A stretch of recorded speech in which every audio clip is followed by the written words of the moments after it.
All right, put on your detective hats, because today we're going on a cosmic manhunt. We're on a mission to solve one of the biggest mysteries in all of science. And our crime scene? Well, it's the entire universe. And the clues, they're some of the strangest, most mind-bending stars you could ever imagine. So let's just jump right in. The big question, the one that keeps physicists up at nights, is actually pretty simple to ask. Which theory of reality is the right one?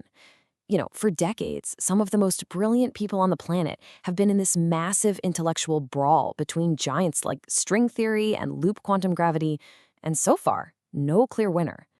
But here's the wild part. What if the answer isn't buried in some particle accelerator here on Earth?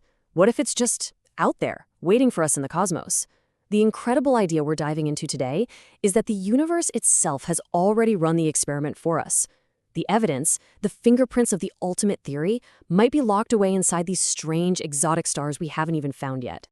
Okay, time to bring in our first suspect for questioning. In our cosmic lineup, this one's the celebrity, the one everyone's heard of, string theory.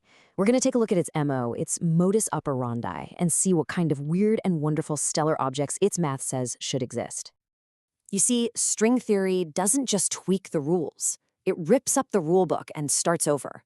It imagines extra dimensions of space, all curled up so tiny we can't see them. It says the universe is filled with new energy fields, and it says that deep down, everything is made of these tiny, vibrating strings and membranes.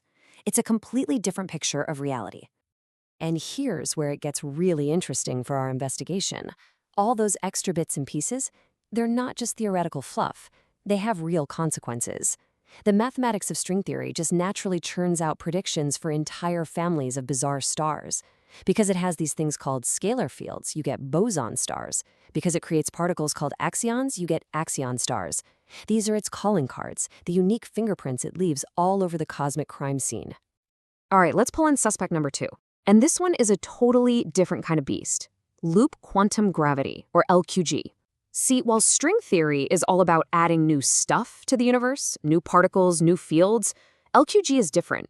It rewrites the fundamental rules of space and time itself. The way LQG thinks about the universe is, well, it's pretty wild.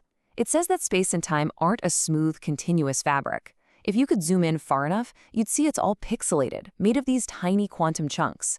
And the incredible result of this idea is that it gets rid of the infinities, the singularities that we think are hiding in the middle of black holes. And get this, it does all that without needing to invent a single new particle. So if this theory is the culprit, what kind of fingerprints would it leave? Well, by changing the rules of gravity, it predicts that when a giant star dies, it doesn't just collapse into an infinitely dense point. Instead, the collapse halts and rebounds, creating this unbelievably dense object called a Planck Star. This is LQG's signature, a totally different kind of cosmic clue. Okay, let's round out our lineup with suspect number 3, Supersymmetry, also known as SUSY. Now, if string theory is the one with all the extra dimensions, and LQG is the one messing with space-time, SUSY is all about the particles. You could say it's an expert in exotic matter. The idea behind SUSY is actually really elegant. It basically says that for every particle we know and love, like an electron, there's a secret heavier twin, a super partner. This kind of mirrored reality just so happens to give us perfect candidates for dark matter, and it solves a few other pesky problems in physics too. So just like string theory, its whole approach is about adding new matter to the universe, not changing gravity. And you can probably see where this is going, right? If you invent a whole new zoo of particles, you're going to get stars made out of them. It's just inevitable. Its scalar superpartners could clump together to make boson stars, and its dark matter candidates could form, you guessed it, dark matter stars. All of its clues are made out of brand new kinds of stuff. All right, we've got our suspects, we've heard their stories, we've seen their MOs. Now for my favorite part of any detective movie, let's get all the evidence up on the big board and see what we've really got.